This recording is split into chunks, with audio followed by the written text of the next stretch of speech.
Well, good afternoon and welcome to another show on Praise Talk Show. We want to thank the Lord for bringing us to this very last day of the month of March. How has your March been? We are working an hour ahead, and by the time we realize we wouldn't, be thinking about it. And then by the time we realize the time will move again. But you know what? It's time to make the best use of the sun. And thank God for what he's going to do in this next quarter of the year. Moving on very swiftly, we've looked at quite a few topics that are relevant to our daily living. And today is just one of those days that, planning towards today's show, thinking about mind matter.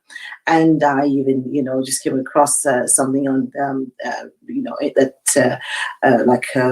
scheme that NHS is doing, or an initiative that says every mind matters.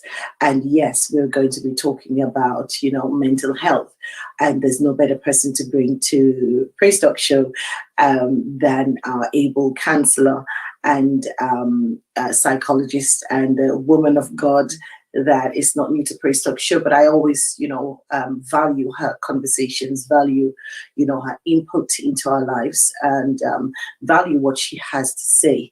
So please help me welcome Pastor Lydia Khalil one more time to Praise Talk Show. Thank you. Hey. Thank you. I told you, you are the psychologist for Praise Talk Show. I'm saying it yes, again. I heard saying so. it again. I'm not looking for another one. I'm not looking for another counselor. By the way, I'm not looking. No. Welcome. How are you doing? It's the counselor, so we are looking for the Holy Spirit. I'm good. Amen. I'm good.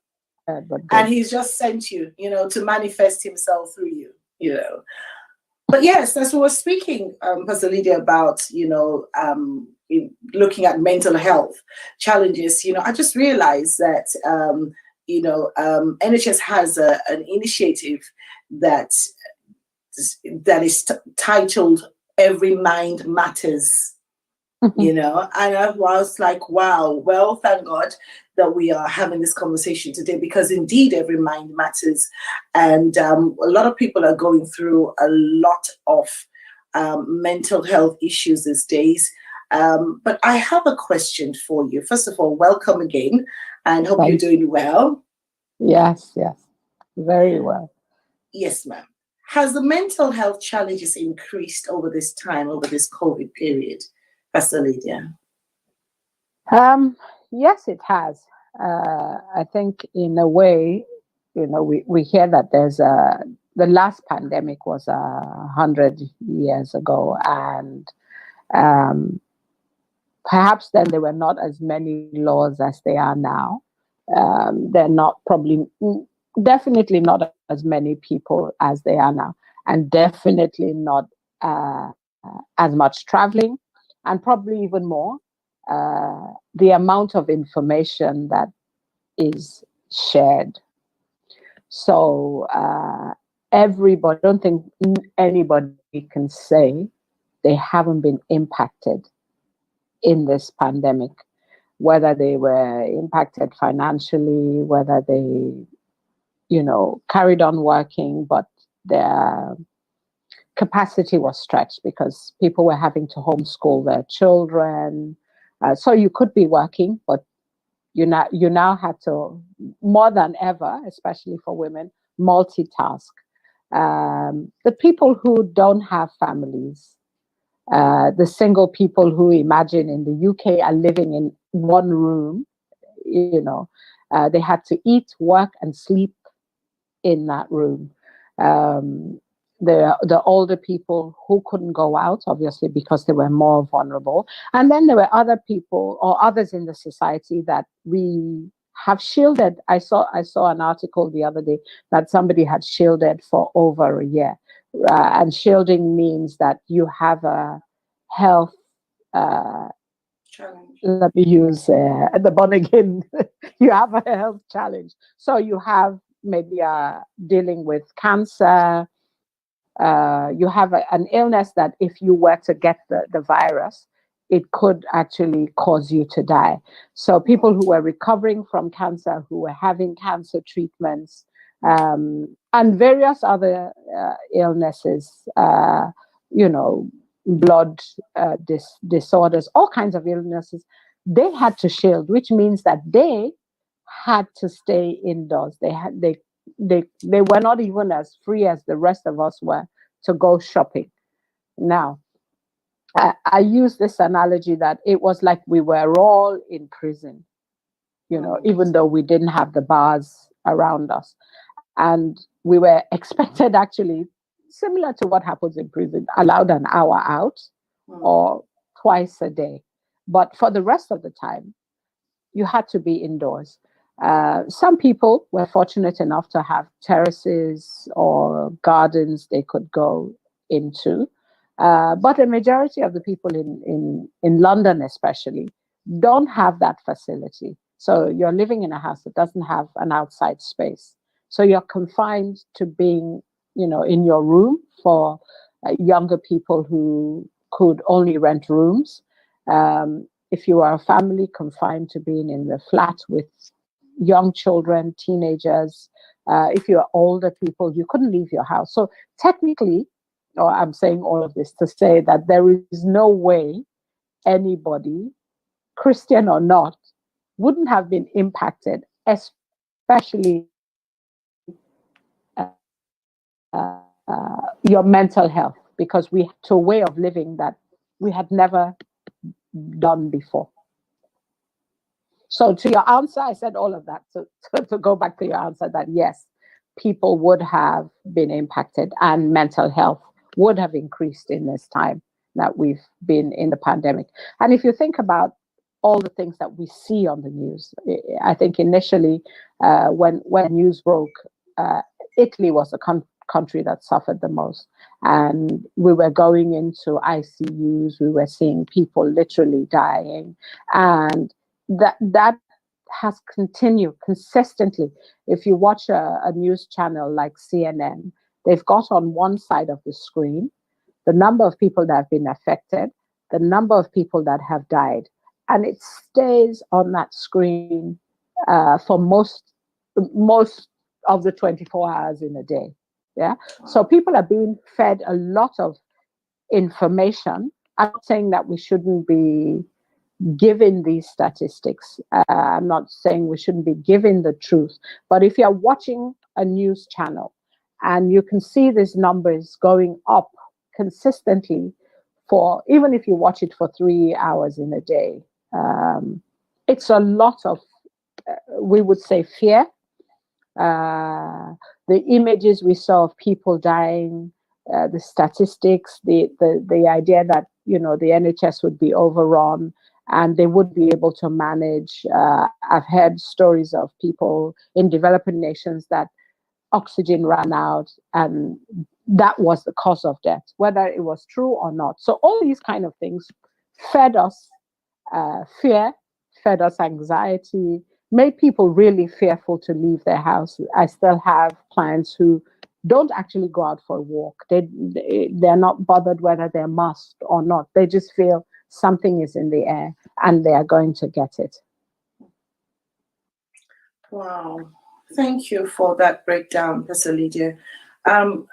It's interesting that you said people are in fear, but is everybody aware of the effect, of their mental state during this period of time? Some people likely say, I'm depressed, oh, I'm unhappy, oh, this is too much. We likely even before the pandemic, you'd hear people say, oh, I'm depressed, and then you really check, and okay, they're not really depressed. It just felt like, had an off day. It just felt a bit down emotionally, but they'll say they're depressed. But have people become, more aware of their mental state as well? Because during this period of time, I mean, you're a counselor, you meet people, not that we have to go into any of those details of any of your clients, but are people more aware of it? Because also it's part of what is in the news as well, just like the caption you said. But that caption means that even a child's mind matters. A mother with a lot of children, her mind matters. A single man, his mind matters. An older person, their mind matters. Which is saying we need to look after our minds. Now, are we aware? That's a big question. The terminology that you use, the expression is, I think, mainly used by younger people. You know, they're the ones who react probably more emotional. You know, I'm feeling stressed, I'm feeling anxious, I'm feeling depressed. So it's a language, it's a terminology that is used actually, yes, sometimes wrongly, but it's naming their feelings. They might not be able to name the entirety of what they're feeling, but they're saying, actually, I'm not feeling myself. You know, there's a heightened level. Now, to know that you are impacted mentally means that you have to be aware and accept that your mind matters, if we borrow that terminology. Now, for a lot of people, we believe our physical matters, you know, so I've got a headache, or they've got a headache, or my back hurts. So somebody will actually willingly say, my back hurts, as opposed to, My actually, mind I feel, hurts. no, yes, or I feel a bit anxious today, or I'm not feeling myself, but it's nothing physical. I just feel a bit anxious, or I'm a little worried, or I feel quite a lot of fear. Those are difficult things for people to admit, and I think particularly difficult for Christians to admit, because there's an aspect of us feeling that our mind somehow is taken care of, or the idea that we have to agree that something isn't quite right in our mental area. And that might stem from the fact that we feel that once you are not feeling 100% mentally able, then you are unwell, as in mad or insane, and maybe in some way even possessed, because everything is about the spirit. You know, people have a spirit of depression, people have a spirit of anxiety, people have a spirit of fear. I don't say that those things don't exist, but on a minimal level, where your body and your mind is reacting to something, it is not always spirit based. Yeah. Now, yes, we can go into levels of it where it becomes a spirit, but the initial may just be your body saying, or your mind saying, it's overloaded. It's overloaded with information that is not right.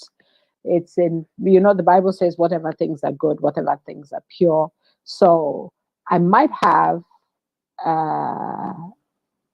let's imagine that somebody's lost their job. Yeah. Mhm. And the bills are coming. It's April 1st now. Council tax is starting all over again. I couldn't even manage to pay my bills last month. And now I'm getting an added 150 pounds, whatever it is that you pay for council tax. Now that's going to heighten my anxiety. Yeah. This is something natural that is happening to me. It's not a spirit thing. So if the person rings somebody else and says, you know, I'm really feeling anxious because I don't know how I'm going to manage paying for this month, you know, I'm feeling fearful. It's not a spiritual thing. It is their body reacting and their mind reacting to a circumstance, which can be managed either by engaging with the authorities, maybe, you know, having somebody help you pay it. Something like that can be managed. Now, let's say 6 months down the line, the bailiff is calling. Yeah, they've taken you to court. Now, imagine the anxiety that person is going to be feeling now. The gas bill has piled up, the letters are read, you're being threatened, you're afraid to open your front door. Now, imagine the heightened levels of fear or anxiety they're feeling, which, if they don't find a job, can spiral now to depression. But I think there's a disconnect for most people to acknowledge those feelings along the way. So, which has been, I guess, happening, and people haven't acknowledged that the fact that we've been locked in for so long, the fact that we're living with the probability of getting a virus that actually that can kill people. But the number of people who recover from corona far exceeds the number of people that die. But the number of people that die been amplified. Is speaking louder than the number of people that have suffered. So it's either people are afraid to leave their houses. That even if they're bold and they're leaving, there's a level of anxiety that they're carrying, even when they're out doing their normal shopping, when they take their children out. I know people who spray everything. They spray door handles, they spray their hands repeatedly, they use tissues to open doors. Those are displays that they're almost what we call hyper alert. So they're now looking for the virus. They feel they can do something to minimize them getting it. Wow. Wow. Okay. You're saying it, and it's almost, when we see the reaction of our children when we cough and when we sneeze, and that's just a typical example of what you're saying. It might be humor, but it's really serious, because it's like an automatic reaction, with their response, and they don't think about it, they just do it. Where we adults don't, but then does that reflect on what we might be thinking? But they just take it lightly and just do it, But is there a safe way to then bring that to our consciousness? I'm aware that yes, we as Christians, we do have a language of faith. That we're encouraged, we're empowered to speak, and that becomes a reality when you do believe in it. But is there a safe way to identify the mental state of one? Is there a safe way for me to identify that, okay, this is where I am, this is how I'm feeling, but it doesn't make it the end of the situation? Okay. All right. Let's go back to actually that sneezing or the coughing.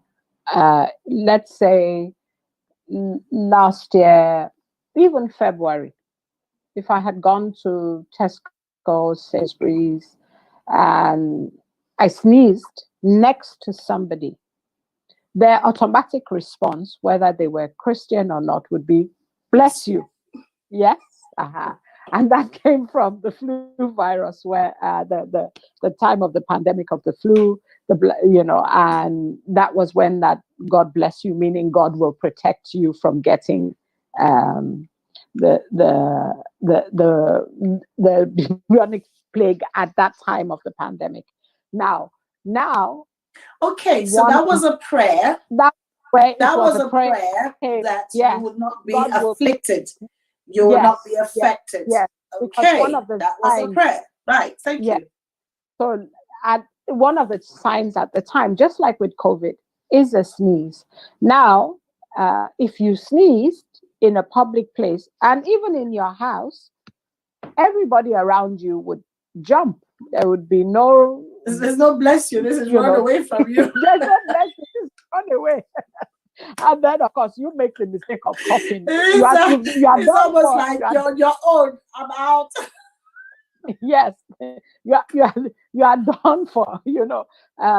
So that, I think, it's a typical way to show the difference between how we were in February last year compared to how we are now. And I think that is across board, whether non-Christians or Christians. If people sneeze next to us before, we would just hope that they covered their mouth. We would give them tissue. We would ask if they were coughing more than 2 or 3 seconds. We would ask them, "Are they okay? Would you like a glass of water?" I don't think anybody would react that way anymore. They would just extend something to you and say, "You know what? You stay there. Are you feeling okay? I'll get you something. But we're almost treating ourselves in a inhumane way, you know, leaving the caring and now going into a place of really rejecting the person and not even checking in. The first reaction you get is the person wants to save themselves, firstly. And then the next thing they say, oh, maybe it's Corona. So they give you already something. And then they run literally away from you. You know, they're like blocking the sneeze, or, you know, they literally step away from you because now they're saying you're no longer safe because you sneezed or you coughed. Yeah. So going back to how does somebody identify that they're not feeling themselves? Is that what you were? Yes. How can they identify that? Okay, I think I am. There is, I mean, not, you know, not even the mental illness side of it, you know, but, you know, there's something that is not, you know, I'm being affected mentally. Okay. So let's look at it as in every day. One thing about, I think, when people come to counseling, they become self-aware. Yeah. They sort of look at themselves intrinsically, and they can identify the things that they do. Then they identify why they do them. So say for somebody who is maybe quick-tempered, yeah, they can then identify where that thing really comes from. Okay. So for people to sort of check in, that's what we call it. So if I was having a group meeting now, I would say, give everybody a few minutes, and then I'll ask them to check in. How are you? And it won't be that I'm fine. It will be a proper, them taking some time to actually feel themselves, which I think is what we don't do a lot. We don't feel ourselves. We don't check in with ourselves as to how am I doing. So when I'm asking you, how are you doing, Pastor Praise? Yeah, I'm expecting you to pause and say, I'm okay, I'm good, I'm great. Actually, I'm not feeling good today. So if somebody says, I'm not feeling good today, I would ask, oh, what's wrong? And they might respond, oh, I didn't sleep well, for example. My back hurts. I've got a slight headache. One way people use to express emotion, they would say, I'm out of sorts. So sorts meaning I'm not quite sure how I feel emotionally. I feel disconnected. I feel a little bit heavy. I feel a little bit sad. I didn't sort of get up with the usual zeal that I normally get up with. Yeah. So they may have a little bit of heaviness. Or they may have to do something that's quite big. Yesterday, I had to get up and fill a form. And I woke up feeling anxious about it because it had to be done yesterday. I did it, and I spent the whole day carrying a level of anxiety because I wanted an acknowledgement back that that form had been received on the other side. So if somebody were to ask me when I woke up in the morning, how are you? I would say, actually, I'm feeling a little anxious. If they ask me why, I say, I have to do this form and the deadline is on Wednesday. Yeah, I've had the whole month to do it. I didn't do it. So after I did it, so I'm feeling two levels because I have to fill the form. I have to answer some questions. I wasn't sure about how the questions would be. I did it. Then I carried on, but at the back of my mind, I was thinking, I need to get an acknowledgement. I need to get a receipt for that. When I got the acknowledgement, I put it away because I knew it had been received. I'd gotten it back. I was a little bit anxious because I need to hear yes or no. So when I woke up this morning, I remembered it again and I thought, oh, I wonder if they're going to respond to me today again to tell me yes or no. Does that help you? So it's about checking in with yourself. and then identifying actually what it is that I'm worried about. So I could have spent the whole day reacting to everybody because I was feeling anxious and I didn't know what I was feeling anxious about. Yeah. So I would get up, somebody would say good morning, and I would just grunt because I'm thinking, what's good about today? Yeah. And then if they said, oh, do you want some tea? Why would I want some tea? I have a lot to do today. You are disturbing me with this tea that you want me to drink. Or somebody comes and says, oh, can I make breakfast? For example, which is a normal morning chore. And then, do I always have to do all of these things in this house? Why must I be the one to make breakfast? I told everybody yesterday that I was busy. It's Monday morning. Why would you want me to do that? But it's all stemmed from me knowing that I have to do this form and the form has to be in today. Does what I'm saying make sense? And then when I've done it, one level goes. Then I'm waiting for the response. When I get the response, the acknowledgement, another level goes. And then I can settle into my day. So it's about people checking in themselves and being aware of what they have on their minds, because the mind doesn't really go, the body goes to sleep and then the mind goes to sleep. But if we have something going on, the mind will not go to sleep. Hence people saying, I didn't sleep well. So the mind will still be going on because it's responding to the anxiety that we're carrying. So that's why people take medication to sleep, because that will dumb out all the bodily reactions that will cause them to stay awake. That's why people drink, to numb some of the anxiety, some of the pain they're feeling, some of the fear they're feeling. That's why people would say, I need a stiff drink before I go on stage, for example, because that helps them calm the anxiety they're feeling. I feel like I'm talking a lot today. It's all good. It's all good. It's all good. And thank you for that, because I'm listening. So I was asking, like, a safe way for me to identify, which means you said something which is so important that I don't think many of us do. When you ask a question, how are you? In fact, if somebody was to pause, then we ask, are you okay? So yes. I'm really thinking about what does actually happen. We were talking about communication yesterday, how most times the answer is we already have the answers in our minds without really listening to what the other person is saying. So it just took me back to that thought when you're saying, when people say, how are you? We know the automatic thing, I'm fine, I'm doing great, thank you. How are you? But there's no pause to think, how am I? And I think another thing, people don't then think that, am I in a safe environment? Is this person, am I confident in this person to be able to respond to them, to say, well, actually, I'm feeling like this, I'm feeling like that. So I think those are factors that affect our response. But then I guess you would then say, then find someone that you can then speak to, isn't it? To say, okay, I was asked a question this morning, then it actually dawned on me that I wasn't, where I needed to be. So, I'm reaching out to you to speak to you. Would you recommend that, obviously, I suppose?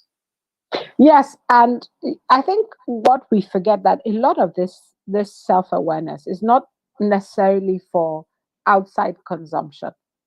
Does that make sense? So if I'm checking in with myself in the morning, I'm checking in with me so I can be in good temperance.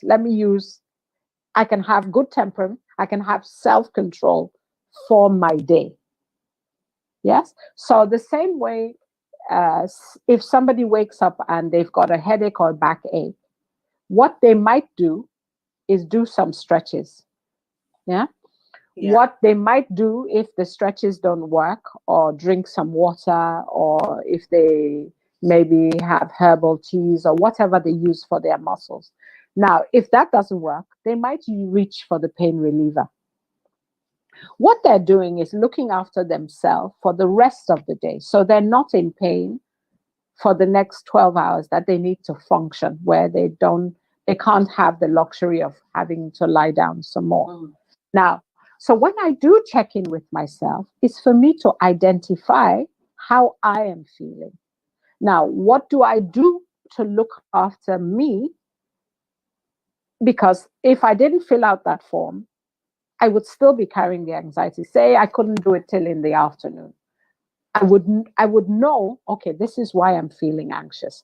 When it gets done, I'm going to feel better. So it's not necessarily all the time. We call it being robust and being resilient.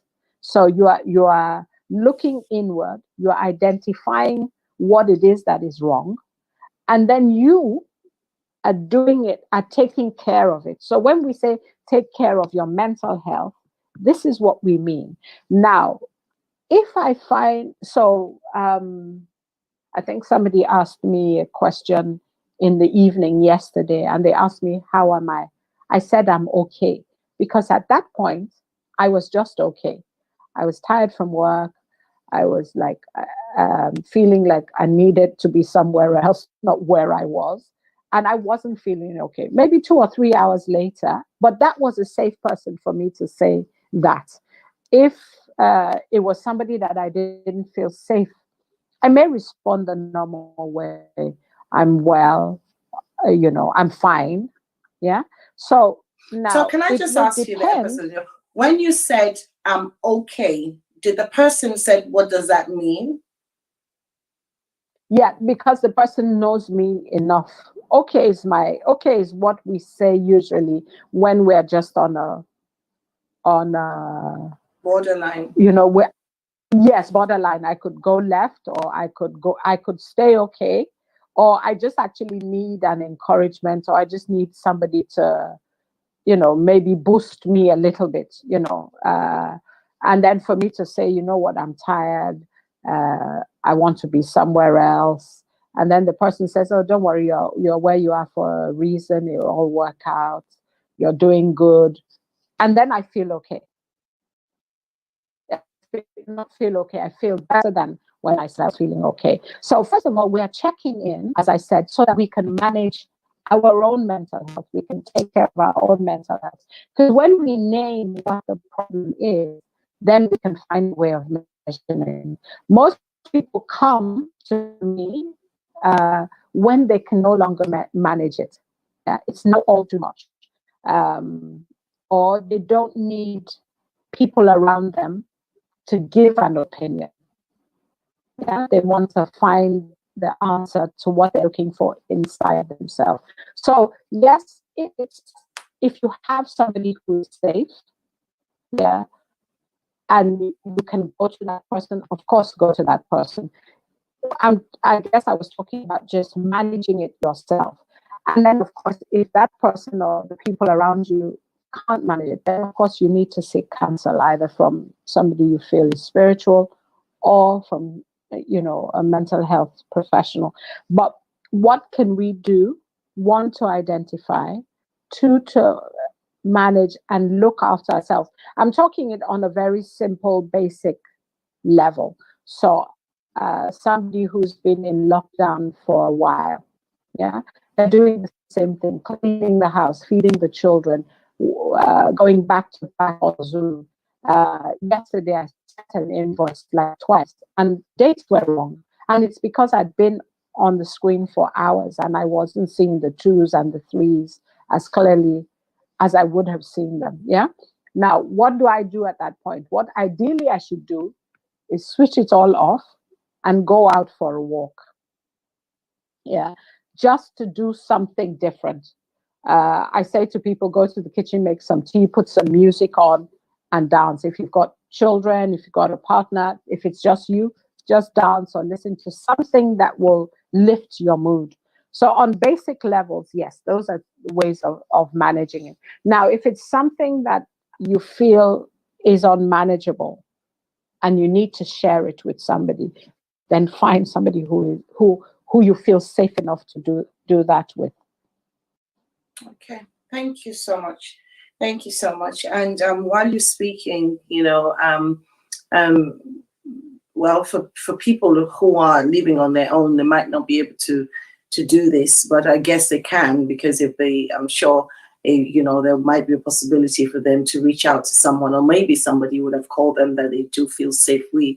But the question that just came to my mind is, how conscious are we of the mental state of those that are around us, especially their families, when we say the good morning and the good afternoon, and the good nights. How do we listen? Somebody says good morning and you say good morning, but that does not really give you a signal as to where they are that time of the day.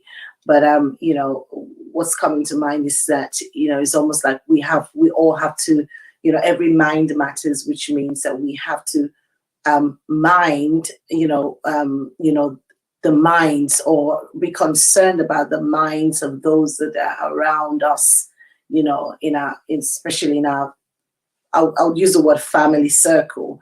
It might not be biologically, related to someone, but even if you have flatmates at home, we can be at work, in our circles.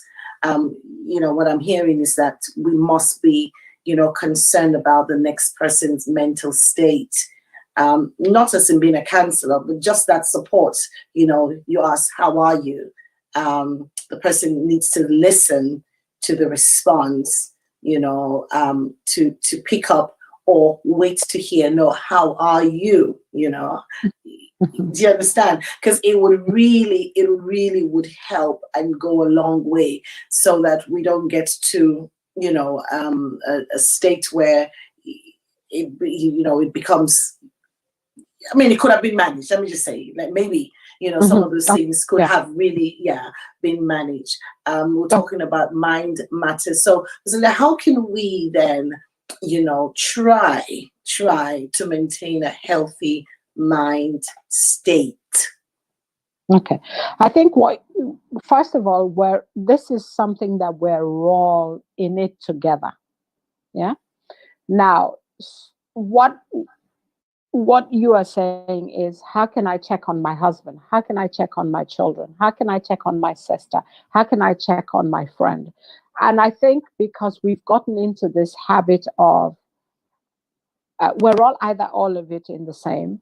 How do I ask my husband, who I'm seeing all day, every day, how he is? I know how his day is.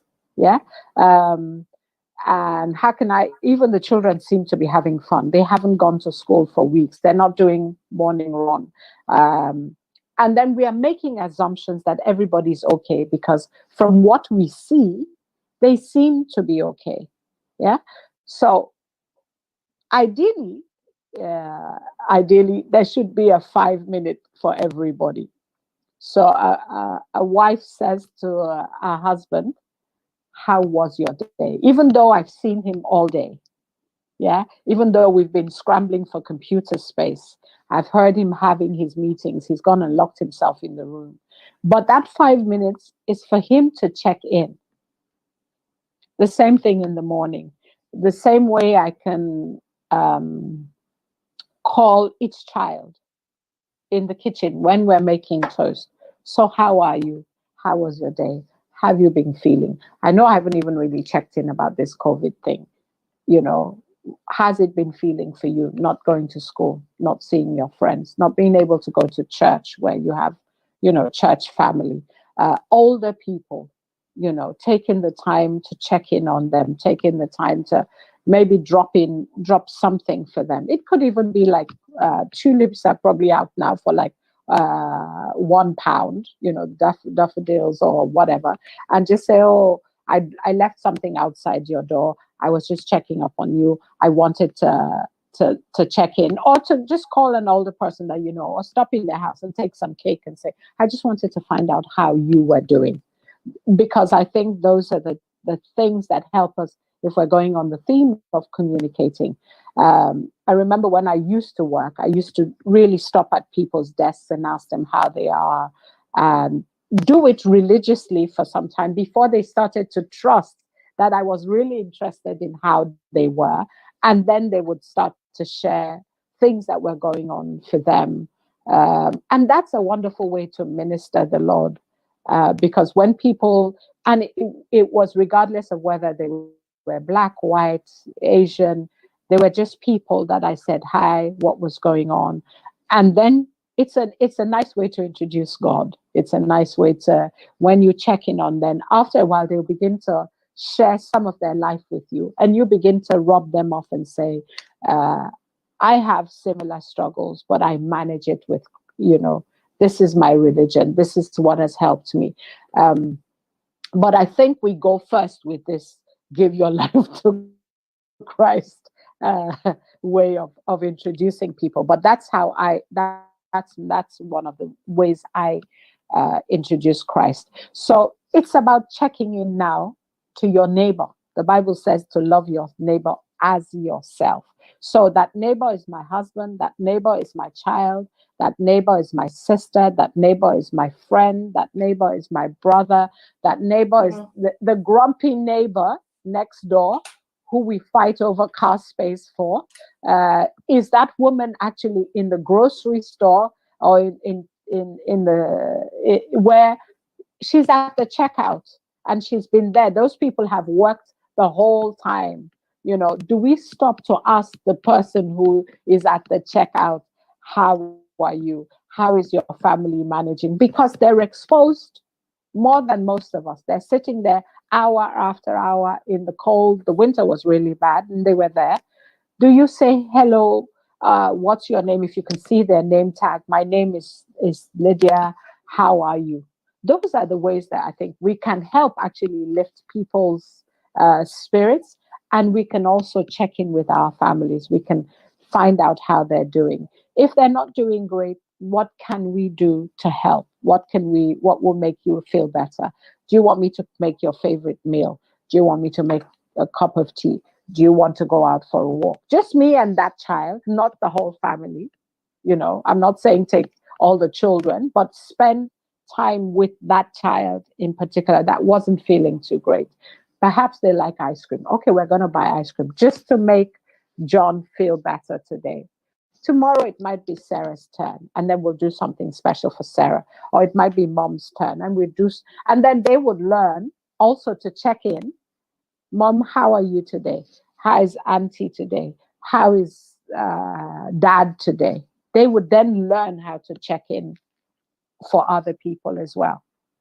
And they would then learn to name the feelings they're feeling. Does that make sense? So I would imagine, I'm just stereotyping me, a Christian mother goes in and says to a child, how are you feeling? And the child says, oh, I feel a bit anxious because I have to go to school and it's Corona. You have not been given a spirit of fear, but of love and a sound mind. Yeah. So the child gets muffled. Yeah. So when the child is having a real issue, a real fear, they cannot come back again to share it. Because the slightest fear was dismissed. So it's about how do we let people name their feelings. Yes, we can coax them. Yes, we can pray. Yes, we can encourage them, but they are given the permission to say, this is how I am feeling. If somebody was unwell physically, you would say to them, describe the pain, would you not? You would say, tell me how you're feeling. Is it your leg? Does it hurt? Is it really painful? Is it a piercing pain? Is it a dull pain? Is it just the muscle? You will get them to describe the feeling to you. So the same way we would get people to describe how they're feeling. And I think our vocabulary isn't developed for people to say. That's hence we hear the words of stressed, anxious, and depressed, because those are the only named feelings that we all know, because we're not encouraged to use words, to describe how we're feeling. Now I'm really talking a lot today. No, I mean, you're really speaking. I believe you're speaking not just to myself, but you're speaking to, families out there. And if you're listening to this conversation this afternoon, we all need to stop, listen, and we all need to check in, and we all need to have that 5 minutes. That 5 minutes, these are family, I believe, family rules that we should, put down to ensure, that everyone is looked after, and, we are be able to extend care. This is really care. I was listening to what you said earlier, and with the response of, when people sneeze now, when people cough, what happens now? And I believe it's because, what has been recommended by the government is the isolation. Just put them in isolation, and then, care for them in isolation. Then if they're able to make it, they make it. If they don't, then they don't. But then, so that really takes away the care factor, which might also have affected the way we do respond to people. I'm not blaming it on that, but it doesn't really help when, isolation is the first thing that is being promoted. When people need people, we all need each other, but we're talking about mind matter today, and every mind matters. And in order for us to be conscious of the mental state of our family members, or those around us, we must be able to stop and listen, or give them time to do the checking in, so that they can respond in a very, as much as they can, in a comfortable way. But I believe that we also have to create that safe space, for them to be able to speak to us and not feel that we don't understand, and not feel that, we're going to shut them down, and not feel that, do you understand? Well, it's always the same. You don't listen anyway. You just ask the question. There's so many factors that affect all of us, and it's so important that we all just also, I think we all need to just do some checking in. Am I really showing care at home? And, as a parent, I'm just thinking, yes, you ensure that your children have, they have a meal. I do ask them how their days, and we do have conversations. I remember the other day, Perez was quite surprised. He actually said, he was listening to Pastor Massa and said, I didn't know you guys speak like that. Both of us looked at him like, what do you mean? But it's something that we all have to, embed. And whether or not I'm listening enough now, I have to ask, because of these conversations are a reminder, am I listening enough? And us as, as sisters, as brothers, as friends, we have to ask that question, are we listening enough? I find out people tend to see such conversations as a waste of time these days, Pastor Lydia. I don't know why. When you create this, there's a rest hour by God's grace that I've been running now, is going 2 months, where just an hour on a Thursday. So if you're listening to me and tomorrow you want to be part of that rest hour, just inbox me, send me a message, and I'll send the link to you. It's just an hour where women come and I ask the question, how are you? Or where are you? Or what's happening? And sometimes some people have come and have not come back because they feel like, I guess they feel like, what's that conversation about? Sister asked me, how am I? So that's why I need to pray. I need you to preach at me. I need to tell me. But how important is that, these conversations? Because I don't think people understand, that we need this. I'm even feeling rest, and we're talking, and I just feel this awe of ease that we need it. Please speak into that for me, please, Pastor Lydia. Okay. All right. I think maybe also I should clarify, because you've used your son as an example. Men may need a little bit more patience, because the usual, I'm stereotyping here now, depending on the trust that he has with his wife, or the brother has with his sister, or even brothers to brothers. we women tend to be easier to unburden ourselves and say, you know what, I'm stressed. It can't even just be about hair or the eyebrows, didn't come out right. And it's an issue for us. But for the men, men tend to gather in clusters, but they don't actually really share emotions. Yeah, that's true. So with men, the woman might ask the first day, and he's like, "What do you mean? What's happened to my day? Am I not here? Do I not look okay with you to you?" But it might take time, just as it would also with a brother or a son. They take a little before they might start to engage with this checking in that I was talking about. So we have to remember, and we have to remember that sometimes, if we really care, we will keep going back to ask. Now, in terms of what you were talking about, that people might see actually talking as a waste of time. Yeah, I get it quite often. People ask me, do people actually come and sit down and talk to you about their problems? Like, how long do they come from? Like, what are they really like, is this really for real? And I think initially I used to almost want to defend my position, but now I just say yes and I laugh, and then they come back and say, really, is it for sure? So now I actually I don't engage in those conversations, because I found that they were not very useful, and some of it are just insightful.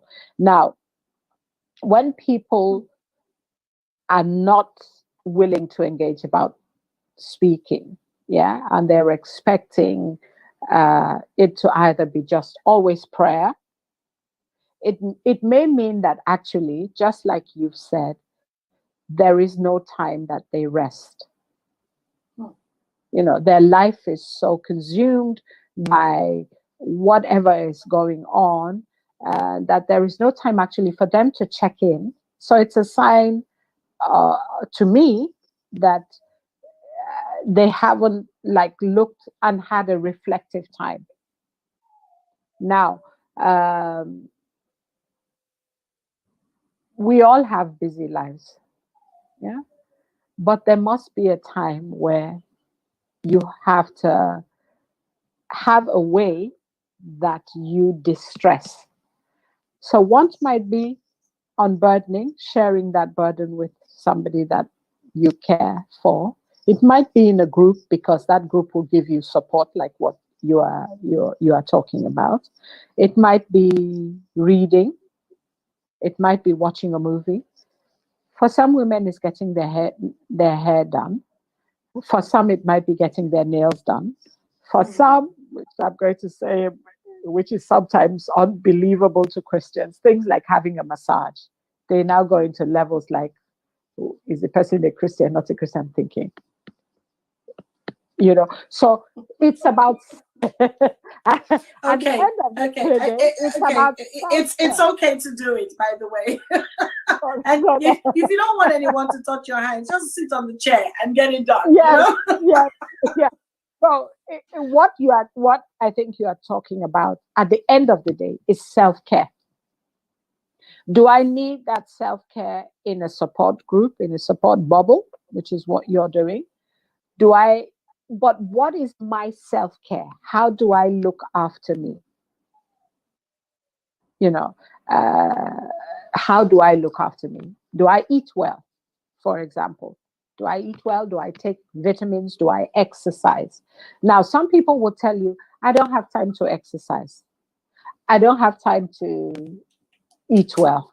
I don't take vitamins. I don't drink any herbal teas. I don't maybe even look after my hair, my nails, my skin.